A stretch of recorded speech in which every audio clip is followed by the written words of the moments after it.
the big news right now is that they're calling Jerry Brown is the projected winner of the governor's seat here in California. What's going on behind us? And it doesn't seem to be, because Jerry Brown's race has been called by Fox News. In fact, I don't think a lot of the people here at this party even know it yet. They haven't announced it. They haven't said anything. But as we know, Fox did call the race.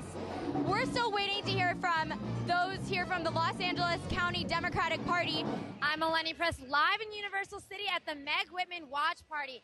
Now, the polls closed about an hour ago, and shortly after, Fox News projected Jerry Brown as the winner of the California governor race. Now, to resolve, the crowd here has not loosened up, has not lessened down at all, for that matter. As you can see behind me, a couple hundred people here have gathered. They're playing music. Just moments ago, some people made their way on stage and started cheers. Fox News is reporting that Barbara Boxer is projected to beat Carly Fiorina for the Senate race here in California. And now, with Barbara Boxer, we know she'll answer our knock on the door.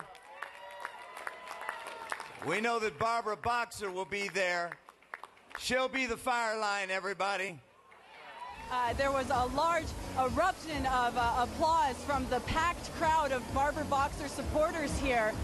The polls have projected that Barbara Boxer has won the U.S. Senate race against her opponent Carly Fiorina. We are live in Irvine at the Carly Fiorina rally. Now, what they are calling a victory rally, but victory might not be so certain. LA Times and Fox have both called Barbara Boxer as the winner of this race, but the Fiorina crowd is not accepting that.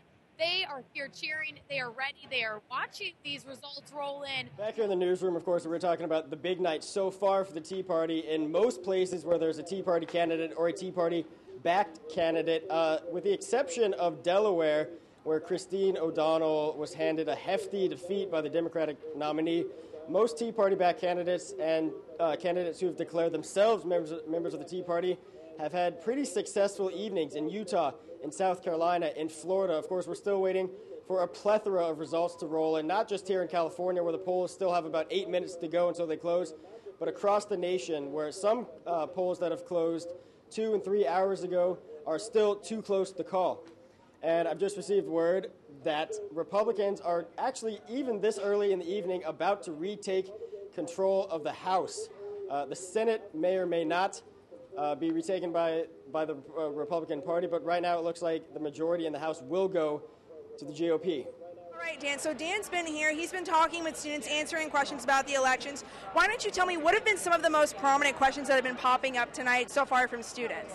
Well, I think the thing that students are most interested in, just like most voters, is what this means in terms of governance in Washington.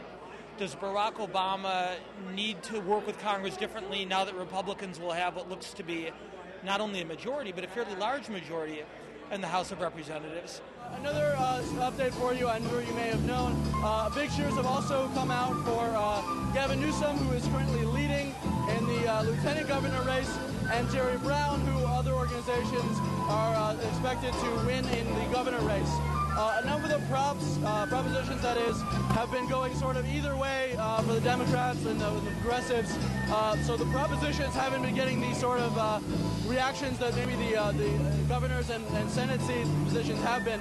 But obviously a lot of excitement in here, a lot of noise in here. We'll keep you updated from here. Thank you so much. This is Lauren Furness reporting again in the newsroom. Again, I will be tracking the propositions for this evening. Obviously, one of the most contentious on this year's ballot is Proposition 19, which would allow users of marijuana 21 and over to grow and use marijuana for recreational purposes. According to an LA Times USC poll released last week, voters oppose the measure 51 to 39%, but many believe the race will continue to be close. And how do you think it's going to pan out?